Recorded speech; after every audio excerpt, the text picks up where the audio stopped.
Well, good day to you all. Today on East Meets West, we have our next special guest, and it's a good friend from our John Maxwell team. And I want you to also help me to welcome her to this program, as today she will share from her book. Yeah, she's an author too. And the book name is Practically Connected Parenting. 21 ways to create timeless memories in the teen years.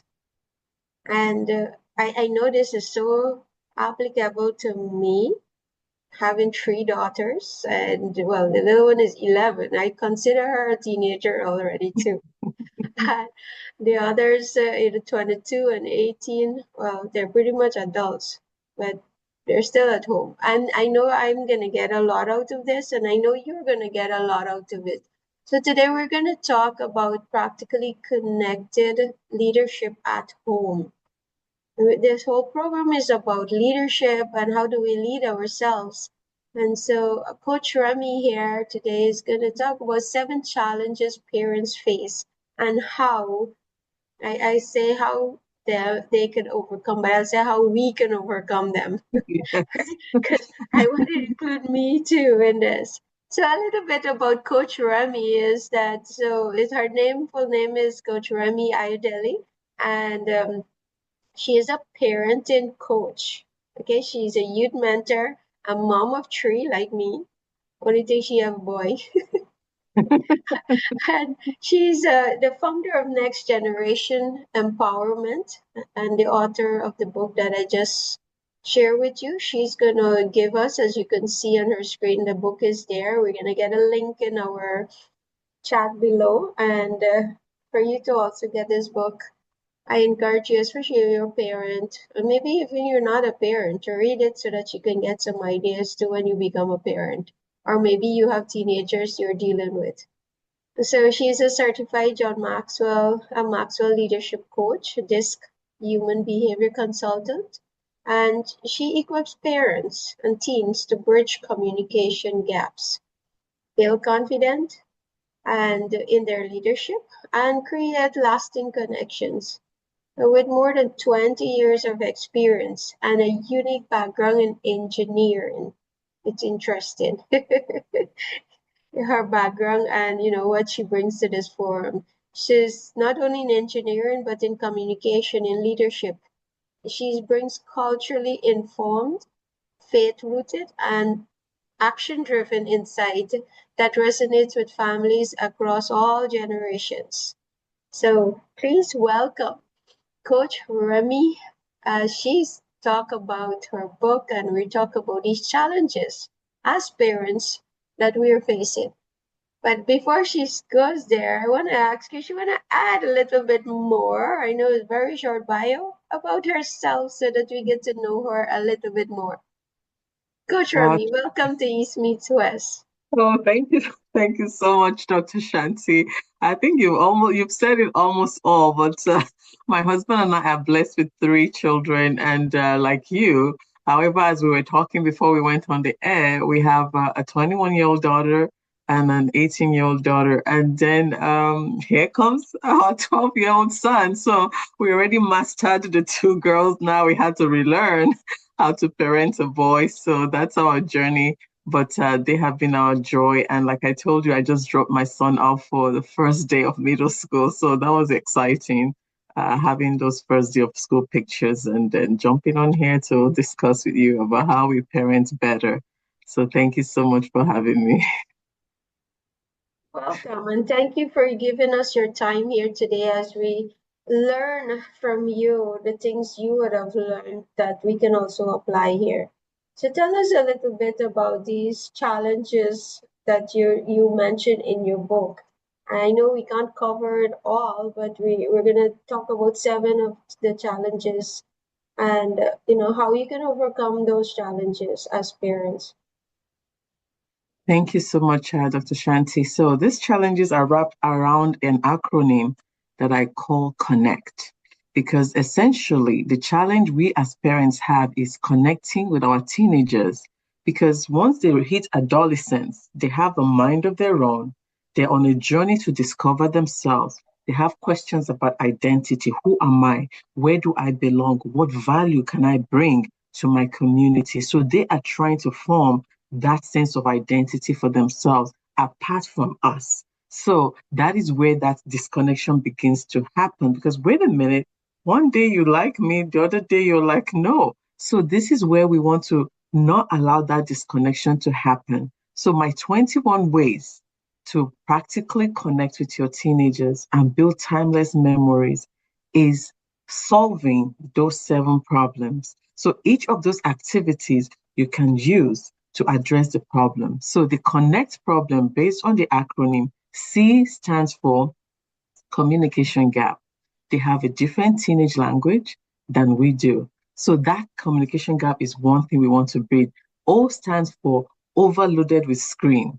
We all know it. Look, my phone is here. They're always like scrolling on something to find something. Like my son, like I'm just checking the weather. I'm like, so it's just one thing or the other. So overloaded with screen is the O. And the first N is not enough time. In today's world, we are so inundated with activities, going to school, going to work, after school curriculum. I mean, there's just so much to do. And at the other end says no clear visual values shown. So when our children do not know our values, that causes the conflict because one day we're correcting this, another day we're not saying anything. And then the E stands for empty of bonding ideas. What am I going to do? Mom, you want to hang out with them, like to do what? What interests them? What do you have in common to connect with? And then the C stands for confidence shaken by guilt. How often do we as parents try to compare our parenting with that of the other person and feel the guilt of what we didn't do right? So our confidence is shaken when we begin to do that comparison. And then the T is team pulling away. Like, no, mom, I just want to go to my friends, or no, dad, I want to hang out. So these are the things that we want to solve by these 21 activities in the book. So, for example, when you go back to that connection piece, there's always surveys that tells us we are not alone. So I want parents to just take a deep breath. You are not alone in these challenges. Because according to, I was reading, as I was preparing for this podcast, I saw something which I don't want to forget here. 56% of teenagers, they feel like their parents don't understand them. That is that communication gap. That's more than half the population. So you are not alone as a parent if you're finding that you have this communication gap with your teenager. But in my book, I said, when you find an activity to do together, you can connect. And the first chapter says, the power of the third voice.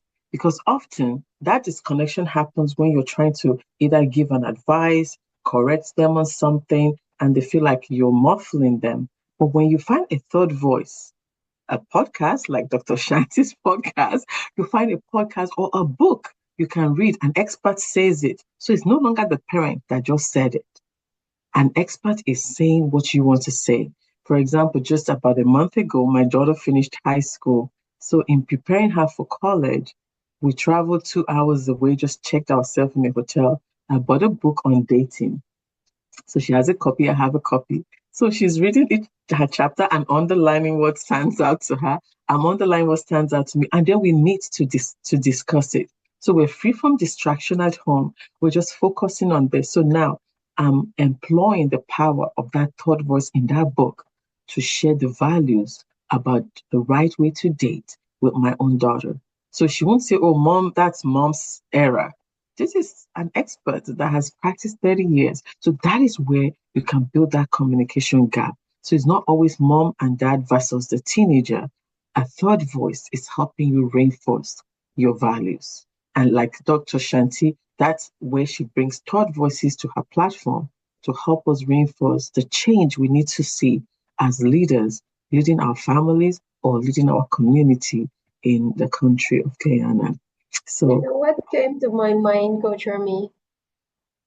Before it used to say that it takes a village to raise a child.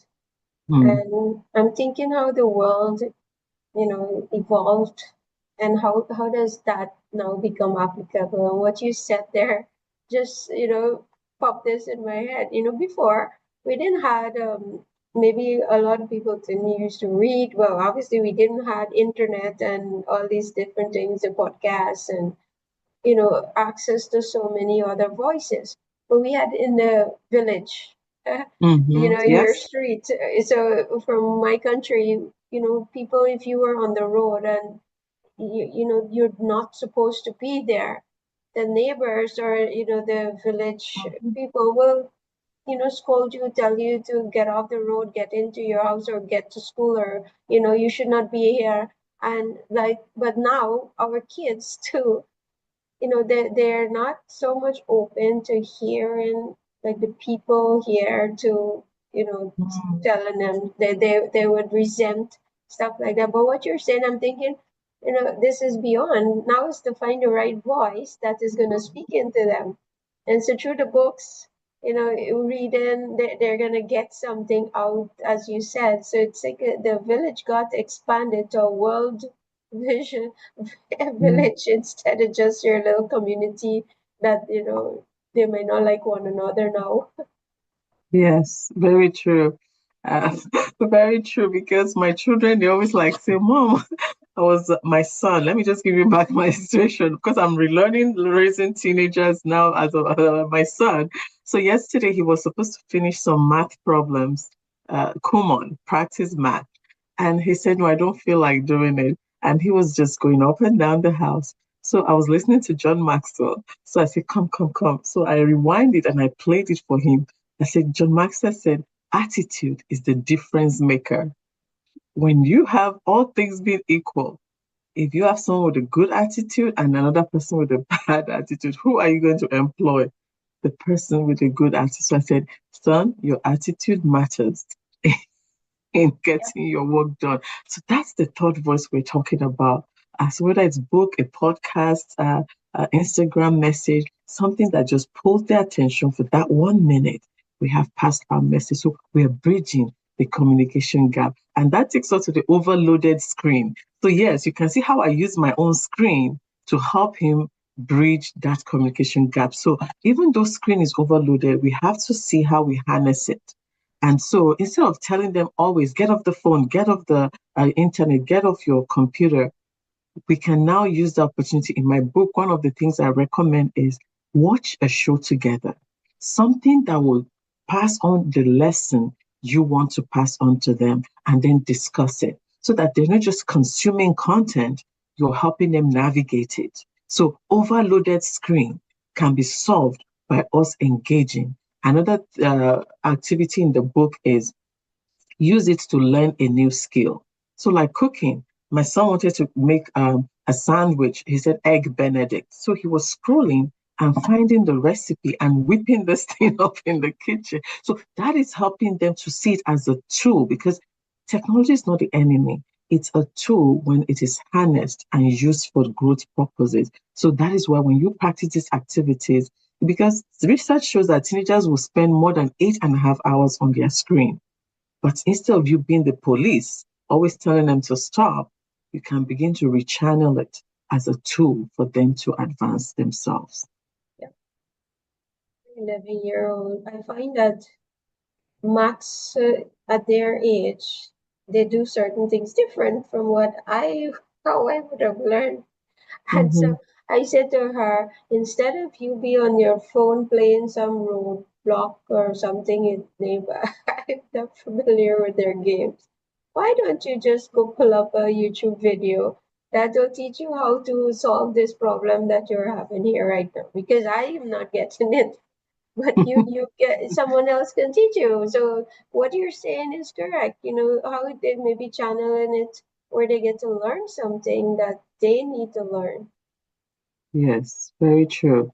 And so that, I mean, that takes us to the end, right? Needing to learn in the time frame that they have. There's not enough time. So, like, for example, I discovered that when my daughter was playing varsity tennis, she's gone early in the morning so she can meet with her teachers to finish up whatever math she missed. Because last period, they often leave for tournaments after school. And so she has to leave early, zero period, like 7:30, she's gone And then she's off to school. After school, they have practice, they have tournament. I'm like, there's not enough wake up time for me to teach my daughter anything. And that is the window of 7 years we have between age 12 and 19. So I had to come up with how can I use short moments to connect with them. So the morning before they leave, we gather around the island table and we say a prayer. For them, that is them hearing my voice, connecting them with God that can take care of them. And when they come back at nighttime, we do the same thing at bedtime. And when it's time to eat, we stop so that we can at least see each other's eyeballs for the day. So being able to harness those little moments. And so my other daughter, if I'm sitting on my desk at night, like 11, sometimes 12, and she picks in, I know that's an invitation. So I call it the Kairos moment, right? In Greek, Kairos moment is an opportune time that opens up. So I say hello. And when she's hesitant, I stand up and follow her to her room. I'm trying to seize the opportunity to connect with her because there's not enough time between school, work, and extracurricular activities. So that helps me to take me to the end because no clear values shown is as a result of not enough time. So they don't see us long enough to pass on values to them. So when we can choose those little moments to connect with them, we're telling them you matter. My work is not more important. I can stand up from my desk and go to your room and we can have a conversation. Now I'm passing the values of I see you, I hear you. Because otherwise, 29% of teenagers, they said they do not regularly talk about values with their parents. And that's because 70% of parents say they don't have enough time. So when we can begin to see these statistics, we're never alone. It's a real problem, but there is a real solution. So for me in my book, I said, go for a walk. If you're going to exercise already, find time when you and your teenager can go. That's a way of spending time together. Or play a board game. It can just take you just a short amount of time to finish a small board game. One thing that I do with my children is card game. In fact, I won a pink card game. It's called Uno. And I told them, this is my lucky card game. Let's play this one. Maybe I'll win again. And honestly, we played it just like 15 minutes during my lunch break. And I won. And so now they have that memory. So even though we don't have enough time, I've had time, a window of time to pass on value that they matter and I see you. So, well, let me take us because of our time. Let me take us to the E, empty of bonding ideas. So when you find yourself empty of bonding ideas, finding something you're going to eat, right? So make an opportunity to find time to cook together.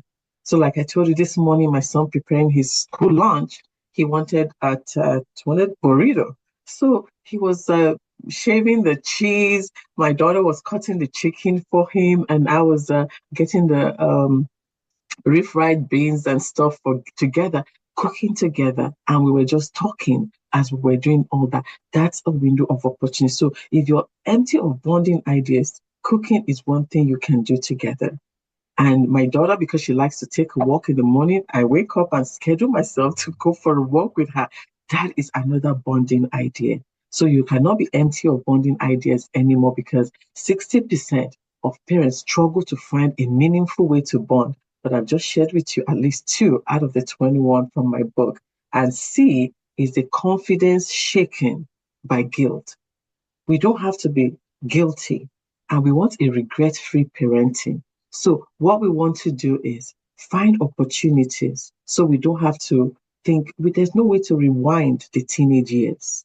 So the opportunities we have, we must harness them. And parental guilt, according to the Institute of Mental Health, is what causes low confidence in parents, that they feel like I've wasted the time. I'll give an illustration. A mom called me and her 17-year-old daughter didn't want anything to do with whatever she was saying. In fact, she said, I'm not even going to college. Just leave me alone. So when she just signed up for my coaching, and what we found out was the personality differences. The mother was a steady style. She just wants everything to be right. The daughter was a dominant style and wants choices. And so by the time they understood each other, the mother knew she needed to give her daughter choices. And eventually, I saw them a year later, and they were explaining to me what happened after our coaching. She gave her daughter choose this or that. Before it was mom says, no, you must do this. But now that they understood the personalities, mom said, choose this or that. And so the daughter chose one of those things and she's thriving. So that is why we cannot be guilty because we feel like we've disconnected. We can find ways to reconnect, especially on a personality level. And lastly, when your teenager is pulling away, it's not the time for you to also feel guilty. It will happen. It's kind of like every mother eagle wants that baby to fly high. So we must let them go, but not disconnected, but instead helping them find their own voice. And how we're going to do that is have those daily conversations with them, give them wings so that they can fly. Otherwise, we can have that disconnection. So what I was talking to a dad the other day. He said, Remi, she used to be a daddy's girl, but not anymore. She wants to be by herself. She wants to be in her room. She wants to be only online with her friend. I'm going to ground her from all these activities for the next 6 months. I said, Dad, grounding is your escape for not knowing who your daughter is. Lean in. Be curious, not furious about the disconnection. Learn who she is, learn what she values, learn what she wants. And you are the perfect example for her to know what to look for in men. Show her you love her unconditionally and find out what she wants because you only have a window of 1 year before she turns 18 and move to college. So if she's pulling away, you lean in so you can pass your values, life skills that you want to give her before she leaves home. So that is how, when you connect with your teenagers, every one of those activities in my book helps you to lean in and solve those problems. Even before they show up or while they are showing up, you are meeting them with one activity after another. Thank you so much. This is, you know, as you're speaking, I'm thinking every aspect with each one of my daughters. And I know that, like, the gap between their age is something because you can't do the same thing with, like, for me, my little one that I will do with the big one, So sometimes what I do, I just pull them out and we go on a trip to do something. And Mm, while it's on the trip, I make sure there's a lot of activities outdoors so that we can get to bond a little or do things that they like doing. But what you're saying there, though, it come back to this timing issue. And sometimes I also fall in that trap where, you're so busy, you're doing this, you're doing that, and then your communication starts to go down mm, because you're not spending time, you're not getting to speak, and it's an eye opener too that where you talk about, if they don't see you, how would they get to learn any values, mhm, right? And we see, I think I was sharing this on my Facebook page is to ask people what values you think we need to start bringing back to my country in Ghana here. And it comes right back to what you were saying there.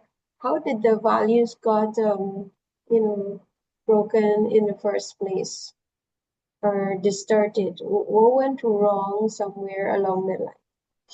And, it come back to the same thing here. Everybody's so busy, or the kids them mhm. getting to see what good values looks like in their Yes. homes so that, when they get into schools, you're seeing, kids that values others. They speak Mm, with respect. They're helpful. And so what I saw even in organization when I'm doing training with them, these mhm, kids then grew into adulthood and then they get into workplaces and they didn't learn none of those values. So they come mm, into a team, when they speak to one another, they have no respect for one another, how they treat one another. They don't value people time. They don't value this aspect of being excellent in what you're doing. And so you have this whole breakdown happened during their childhood coming through, and then Mm. you're trying to figure out what went wrong. But Yeah. what you said makes sense, that at the point where we had them in our homes, what values did we actually demonstrate? Because for me, it's not just content, but could you have seen the context of what that looks like and what you're doing? This is sometimes when a few years back, I can remember my big daughter, like, anybody come by me, and I always have something to give to them, and she's like, why mom, why you have to give people anything? They that's not necessary, don't do that. But I know, like, for me, that's something I also learned through my mom, that anyone come by our house, she always, if she doesn't have anything to for them to eat or something, she would go make something. You're not leaving until you get something It's to eat. And those are qualities that I was brought up with, very free-handed. If somebody asks, see something that I have and I can give them, I just give it. But again, what are we instilling is going to live with them. Yes, very true. Even our smallest presence is what is shaping who they are. They may roll their eyes, but they are watching us. When you talk about just valuing people, like the way I transfer that, because we're such in a diverse community. In fact, in my children's school, they have more than 100 languages represented there. And so they see this diversity in their world. And so when we interact in community, the other day, we had some families that were Mexican. So we had all this burrito thing going on. So we kind of individualize, like, well, if they eat it at home, but we want to let them say, we appreciate your culture. And then the other night, too, we were having a Nigerian family. So I was making jollof rice and plantains and stuff. So trying to kind of, but so we're trying to individualize it and appreciate the cultures. But I have this American family, they like my soup from Nigeria, so pounded yam and egusi soup. So each time we we meet with them, say, Remi, make us your soup. So they want to enter into my world as well. So that is how we value different cultures around us and individualize it and make people feel welcome. So when you say passing down values, this is the way we do it, because they'll ever remember that, wow, we're identifying with the cultures that we're interacting with and not just sticking to just what we know and who we are. So that is very important way of passing down values to our children. You know, Sadly, there's this still big racial issue, especially in my country too. I know some amount of it, people are working on to bring down. But I always tell people, like, for me, I have like never experienced something like that coming through my entire childhood, right? Mm, But those who have experienced things, I cannot understand, that coming together. And so, like, for mm, my kids, as they, were coming through their years, I want to say their primary school and their high school age, because the little one is still in primary school, but the other two and even this little one, they're not seeing things like that either. mm, Because how they were brought up is to value everyone. yeah. So, so they have friends, all different race for friends they have. And, they'll interact, they'll invite over, they'll sleep over, they'll have their friends sleep over. And none ever felt any different, because this is how they were taught to love. And I'm just saying this because, again, many of the things our kids are getting also is coming from the parents. The things them Yes. that are being instilled into them is coming out back because where they had to learn it from somewhere. Yes, they do. And so as parents, I'm just saying, you know, all the values, I'm heavily passionate about values Yes, being built in our people. Even with the John Maxwell Foundation, we're using the iLead program into schools to bring back a value system into our youths in my country. I know there are mm, many other countries too that program is rolled out, but I do want to say, you know, with the parents in the home, we do have a responsibility to teach our kids them what that looks like. And as you said, Coach Remi, is that we need to spend time with them. We have to yes, choose that interacting with them, connecting with them, so that they can see an example of what, you know, all of this looks like as they grow and they get out of your home and they're by yes. themselves, what kind of decisions they'll make, because what you've instilled in them, that is what's going to come out. Yes. And you know, time is something that nobody has more than the 24 hours. We just have to keep looking for those pockets of time. For example, I was taking a walk 2 days ago, and here I saw my husband and son riding their bike past me. I'm like, where are they going? He had a window of time in his lunch hour, and they took a bike ride because my son wanted to cook something and they needed an ingredient. Because I saw them bike past me again with a grocery bag. So he didn't have the whole day, but he had his lunch hour. They rode the bike to the grocery store, bought what they needed, and my son went on to cook. And so that sliver of time is showing my husband, showing my son, I value helping you. The time I have, let's make a quick bike ride, get it done. And that's so that is how we're passing these values. So we're not looking for grand time or some grand gestures. It's just those little things that we will do anyway. The other day also, to prepare my son for school, they scheduled their haircuts together. And so they went together for hair. So the things you already do, just make it intentional and let it be the opportunity to hang out with your teenagers.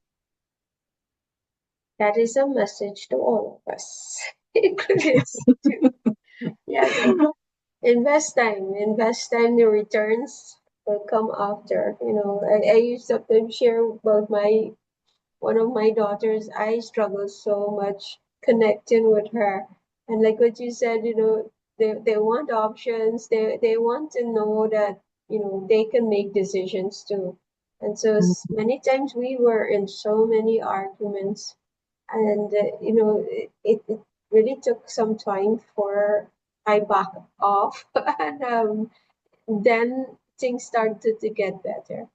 But you know, it was really tough understanding that, and to, you know, give her a chance to live, maybe make a certain decision. Because I'm one that, you know, why go make a mistake when somebody else already made it?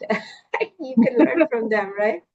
But sometimes, as parents, you know, you don't want to let go of certain things. You want to make sure they're in the right path and all that. But this other thing too that you talk about, you know, the guilt.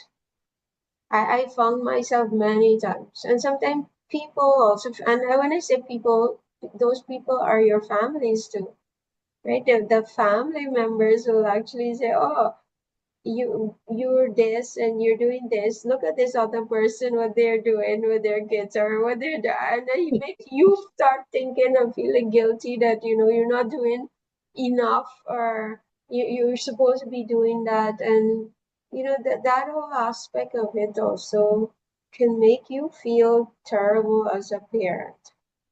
Hmm. But You I don't know, know, maybe you could say how to deal with it. For me, what I do is that I say, Lord, this is all I can do right now, and I'm giving mm, my all with what I have right now, and you know, there's the most I can do. I can't yes, do all these other things or other people are doing. I don't. Yeah, you know what?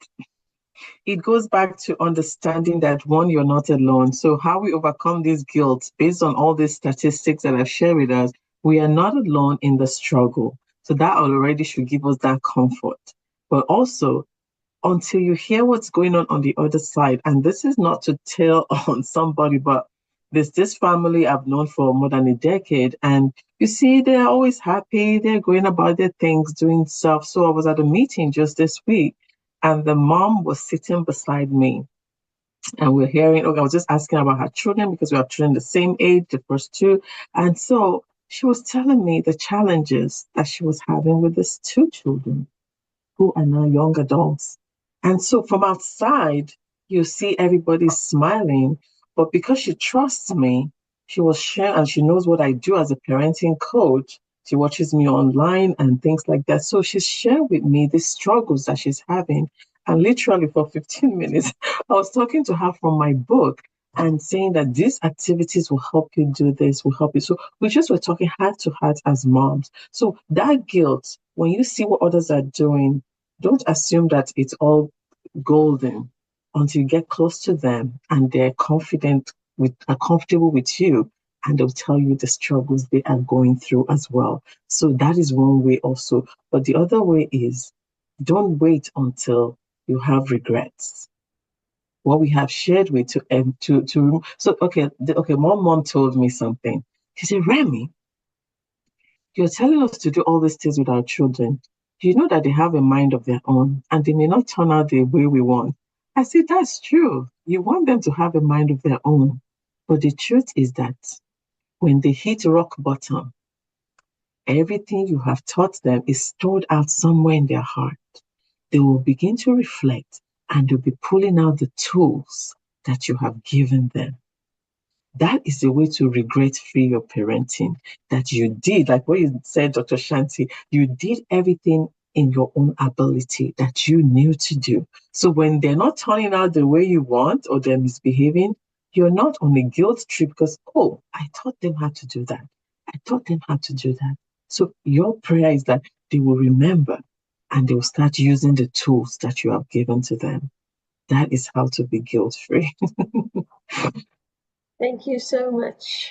I I'm sure that our viewers, you've gotten, especially as parents, and or those who are maybe guardians of teenagers, that you get some pointers. And what Coach Rami shared, it's very simple and easy things to do that can help you to connect. And so I always tell people in my training, make things so easy and simple that it will be stupid not to do it. Yes. So make go look back and see what can you do, simple little things to just connect and start from there. It doesn't have to be anything big and expensive or fancy, or simple things like going to cook. Simple things. Sunday Yes, very. morning, I call all three of them into the kitchen. Come, we're gonna, because during the week we can't get to do that. Come help me make breakfast. Yes. So, but look for, I guess, simple little things that you can do. So, Coach Rami, before we close out, is there anything else you want to leave with our listeners and viewers? I'm going to read just a little bit from there's a page in my book that I called From Remi's Heart, a personal note to you. And here's what I have to say here. Beyond the 21 ways we've talked about today, as you reflect on those prompts and activities, I encourage you to record your own timeless memories because as parents, you're already doing things with your family. So record them so that one day you can look back with joy, knowing that you poured your heart into what truly mattered. So when life gets busy, let the dash, that sliver of time that you can find every day, remind you to pause and prioritize connection. Because in the end, your children will not remember whatever house you lived in, whatever job you had, they'll remember the connection that you had with them. And it's not connection for the sake of it, it's connection for continuity. Because in science, they build on every discovery. That is why we used to have a huge room full of computers Now we have one just sitting on the palm of our hands right now because science had developed over discoveries. So, as parents, we also want this connection so that we can continue legacy, passing values to our children. It's as easy as take them on a date. It might be a sandwich date, it might be a whole dinner date, a walk in the park, whatever you can do to connect and pass down values. You're raising your teenagers and leading them into their future, and you're passing on legacy that would outlive you. So let's get practically connected. Yes, very powerful. Thank you so much, Coach Remi. Thank you for your time. Thank you for adding value to all of us here. And Thank you so, so guys, don't make anything too difficult. Get Coach Remi book. Some of the steps, some of the ideas that you can choose what will work for you, and just go start test it out. See what can help you to draw closer, connect with your teens. And sometimes some of these strategies, I'm sure, is to also connect with not only your teenager, but anyone in your child, even if they're Yes. adults, to stay connected to them.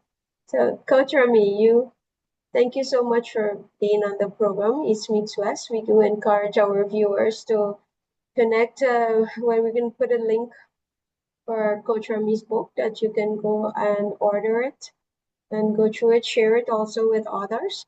Share this program also to anyone that can benefit from what was spoken here today. And share your comments, share your stories also of some of your challenges. I'm sure Coach Remy will actually give you little tips on what you can do if you're open to sharing it. So feel free. We're here to add value to you.